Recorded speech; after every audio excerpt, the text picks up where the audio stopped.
Hey, what's up, guys? We're back once again, back in the studio. Happy to be back. This is week 2 that we're back. And I know we covered Cinco de Mayo last week. This week we're covering Operation Wetback. Once again, I love shows when I learn something as well.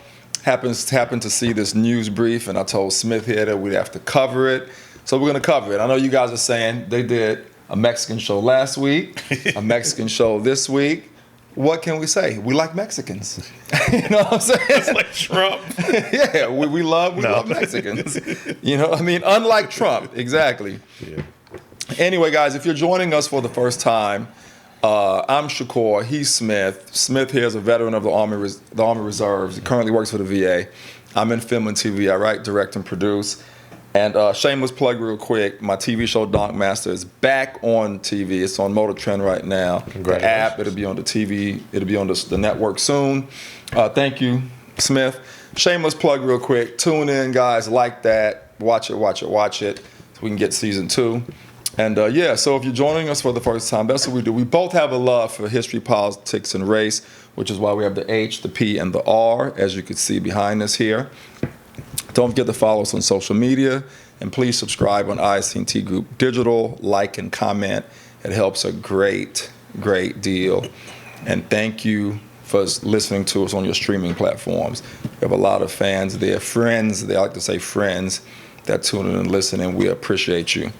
So like I said, today we're going to do Operation Wetback.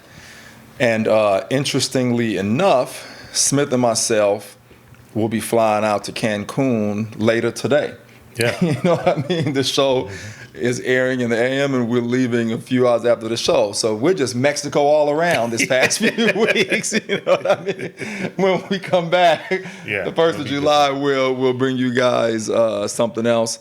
So I'm going to take some notes. Smith is going to present it to you guys like we always do. I'm going to take some notes and see, if I can interject and have something to say afterwards. And if you didn't know about Operation Wetback and what it is, all about Mexican compadres, in the U.S. and wherever you are, this is a show for you. Give you a little bit of some history if you didn't know it. Okay, so Operation Wetback, U.S. immigration law enforcement campaign during the summer of 1954. That resulted in the mass deportation of Mexican nationals. It was about 1.1 million persons, according to the U.S. Immigration and Nationalization Service, though most estimates put the figure closer to 300,000. So anyway, it was drafted by U.S. Attorney General Herbert Brownell Jr. and vetted by President Dwight D. Eisenhower. Operation Wetback arose at least partly in response to a portion of the American public that had become angry at the widespread corruption among employers of sharecroppers and growers along the Mexican border, and at the Border Patrol's inability to stem the influx of illegal workers.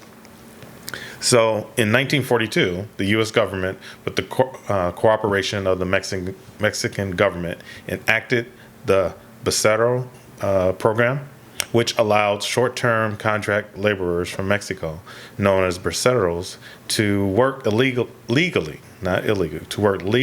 in the United States.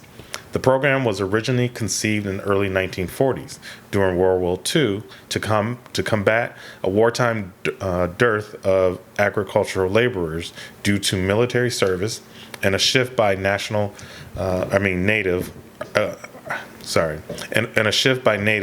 agricultural workers to better paying manufacturing jobs.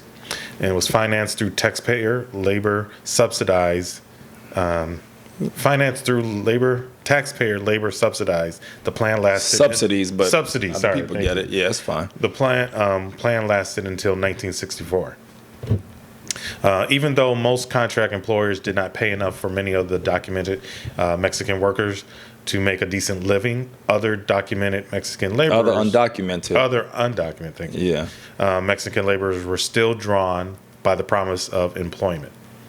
As a result of the ease with which illegal immigrants could be hired without the burden of the immigration bureaucracy, only a small portion were issued a valid worker certificates from 1947 to 1960. The problems with the administration of the Bracero program almost immediately led to a growing influx of undocumented workers in the United States and to a widespread public outcry over the depressive effect of wages on U.S. workers, supposedly created by the proliferation of illegal immigrants. So then in 1954, Attorney General Brownell forwarded the initiative that would eventually become known as Operation Wetback. Its name was derived from wetback, the offensive term for the multitude of Mexican immigrants who traversed the Rio Grande to illegally cross the border between Mexico and the United States. In 1953 alone, some 886,000 persons were seized by the U.S. federal government for illegally entering the United States from Mexico. The initiative focused on two primary objectives. Number one was stemming the flow of illegal and undocumented Mexican workers into the United States. And number two was discouraging the employers who harbored such workers. The plan met with resistance from some legislators as well as from agriculture and farming groups that lobbied Congress. Many legislators objected to one of the initiative's central tenets, that employers of illegal workers should be punished, because providing the employers awareness of the workers' illegal status would be difficult. So instead of going after the workers, they tried to strong arm the employers. Moreover, some lawmakers were hesitant about Brownell's militaristic approach, which involved carrying out the plan like an invasion. Ultimately, Congress failed to pass legislation authorizing punishment for those who hired illegal workers, but it did allocate increased funding for the Border Patrol. The appointment of General Joseph Swing, along with other top military commanders, to oversee the implementation of Operation Wetback did indeed lead to a campaign that was executed with the aggressiveness and precision characteristic of a large-scale military offensive. Over the summer, tens, if not hundreds of thousands of illegal immigrants were arrested and deported, and according to some accounts, sometimes inhumanely transported. Meanwhile, there was a concomitant mass exodus of illegal immigrants attempting to return to Mexico. Intimidated by the military and local law enforcement, many employers supported the return of their undocumented workers to Mexico.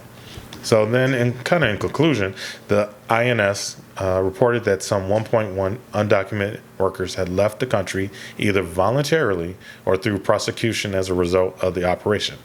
However, the number of illegal immigrants who left has long been debated, largely because measurements of voluntary departures from the country were difficult to determine. Although Operation Wetback temporarily mollified an angry citizenry, the Bracero program remained in place for another decade, allowing for the continued influx of legal Mexican immigrants. Moreover, Operation Wetback. Wetback. Listening to too much Rick Ross. Yeah.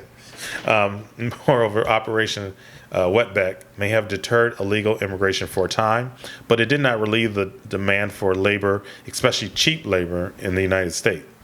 Therefore, many employers in the agricultural industry still needed the work of immigrants in order to adequately meet demands and compete in the marketplace.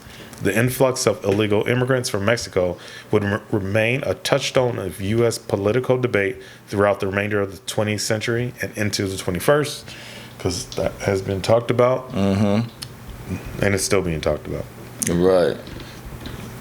So, wow, can you believe that an agreement that they made, but unfortunately, I guess if they could have been able to implement it better, actually document, it might have worked. Right. One of the things I think is interesting is that how still to this day, who are on the farms, who's doing the agricultural labor, the Mexicans. Yeah. The very same people who they brought to do it and kicked them out are now doing it, and mostly illegally, probably. Yeah. Isn't that interesting? Has not changed. Has not changed at all. Yeah. So why did they even do all that then? Why did they even kick them back out in the first place? To appease the citizens that were Right, complaining. but that's my whole point. They wasn't doing the work anyway. Oh yeah, no, that's When but if it's you always roll a by- talking point. Right. When have you rolled by a farm field or not Mexican, but an orange field or whatever, rice, avocado, any agricultural field through California, when have you rolled through there and saw anyone else but the Mexican brothers and sisters doing it? Ever. Never. Right. So I mean, not like I go through a right. bunch So of them, so they had. the So what I want to numbers know are is, low. I mean, are high that they're going to be of Mexican. yeah. So what I want to know is, back then when they sent them back, did any of the citizens of the United States No. go back and do any of the work? Nope. Because in here it did say that after they, that's why they still took in the employers still brought in undocumented workers because they didn't have enough to do anything. So it's that. So they were causing it's a an cycle uproar for that's nothing. Yeah. Yeah, they were causing an uproar for nothing because they weren't doing the work And it's anyway. not like they came. You're right. Like if they had left, and then other people That's that what I'm consider tripping on. themselves to deserve those jobs, if they had come in and taken those jobs, but like they said, the agricultural work that people were doing, that's when because it was World War II, the industry, the metal industry was. Manufacturing jobs were becoming bigger, and of course you were getting more pay. So who wanted to work the fields? Yeah, the Mexican brothers and sisters did. And down south, I remember stories of, and I mean, not trying to sidetrack it too much, but just how it's similar. The whole sharecropping and all that stuff. Blacks, African Americans did that stuff too, and they continued after slavery was so. The answer to your question, only other people that probably did those jobs might have been only African Americans. Right. But still, who wants to really do them? Right. Now, because we had already come from the fields. Yep. So we didn't want to go back to the fields. That's probably what happened with us. I would agree. You know what I'm saying? If you think about it, you know. Yeah. Because if you look at what happened with Black Wall Street, which I want to cover too on the show, because we never talked about Black Wall Street. And you know what? I want to find out black farming. Right. How many black farms are there? Was it a big thing? Because I'm curious. That's just changing. I don't want to. It's no. You could. Well, because there's a lawsuit that someone from the Trump administration is trying to sue the government for giving